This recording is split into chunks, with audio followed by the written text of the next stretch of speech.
আমি পেঙেৰি বৰডুমচা আঞ্চলিক যুৱ সংঘই সমগ্ৰ অঞ্চলটোতে আমি 3খনকৈ বিহু কৰ্মশালা আয়োজন কৰিছোঁ।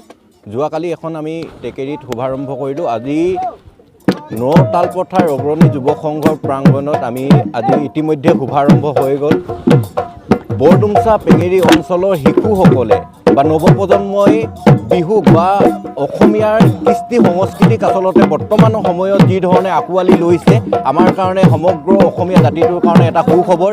আৰু যি ধৰণে আঁকোৱালি লৈছে এনেকুৱা ধৰণে যদিহে আঁকোৱালি লয় সদায় অসমীয়া হৈয়ে থাকিব, সেয়া নিশ্চিত। পেঙেৰি বৰডুমচা আঞ্চলিক যুৱ সংঘ আৰু আমাৰ নতালপথাৰ অগ্ৰণী যুৱ সংঘৰ উদ্যোগত আৰু সহযোগত বাকী ৰাইজৰ সহযোগত আমাৰ 7 দিনীয়া অৰ্থাৎ 22 মাৰ্চৰ পৰা 1 এপ্ৰিললৈকে প্ৰায় 8 দিনীয়া আমাৰ বিহু কৰ্মশালাৰ প্ৰশিক্ষণ আৰম্ভ হৈছে।